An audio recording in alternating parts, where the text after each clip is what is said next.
ვიწყებთ საქართველოს ეროვნული არქივის ტურნირის ყოველი, ასე ვთქვათ, კითხვის დროს კაცად დავაგვირდებით. დამატებითი მინიშნება იყოს არმიის შესახებ დისკუსიის მონაწილეებს.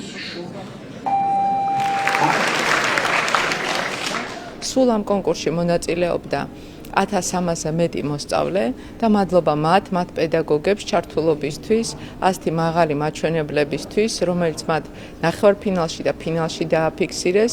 პროექტი განხორციელდა უკვე წელს მე-10-ად, საიუბილეო პროექტი გახლავთ და მისი ჩატარება შესაძლებელი გახდა საქართველოს ინტელექტუალური კლუბის რასადროდის მხარდაჭერით, ასევე საქართველოს ორი სამინისტროს, იუსტიციის სამინისტროსა და მეცნიერების განათლებისა და ახალგაზრდობის სამინისტროს მხარდაჭერით.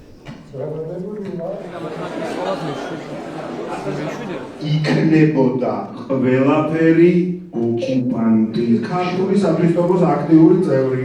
თქვენ უნდა მიხვდეთ რა იდეა გქონდა. 5 ჩვენ არ დავუშვი. მარტივი დაუშვება.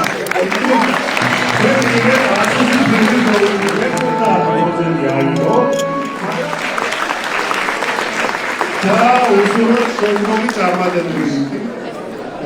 იმედია თქვენთვის მშრალი გამოცდილება. წელს არის თვითონ მეორე წელი, რასაც მონაწილეობთ. შარშან ვიყავით დებიუტანტები და საკმაოდ, ასე ვთქვათ, კარგი შედეგი დავდეთ, მაგრამ არ დაგვეკმაყოფილა და სწორედ წელს ეს გახდა იმის мотиваცია, რომ ამდენი გვეშრომა და პირველზე გავსულიყავით.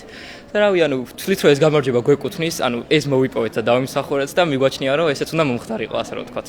თვითონ ისტორია, საქართველოს ისტორია ქართველი ადამიანისთვის ყოველად მნიშვნელოვანია. ჯერ კიდე ილია ამბობდა იმას, რომ ქართველი ერის გადაგვარება მაშინ იწყება, როცა ის თავის ფესვებს და ისტორიას ივიწყებს. აქედან გამომდინარე მე ვთვლი, რომ ესეთი პროექტები აუცილებელიც კია და წელიწადში რამდენჯერმეც უნდა ტარდებოდეს, რადგან ეს აძლევს ადამიანს мотиваციას, რომ გაიღრმოს ცოდნა ამა თუ იმ საკითხებთან დაკავშირებით და მიმაჩნია, რომ ძალიან საინტერესო და აუცილებელიც არის. დიდი მადლობა ამისთვის არქის, რომ მოგცა ეს შესაძლებლობა.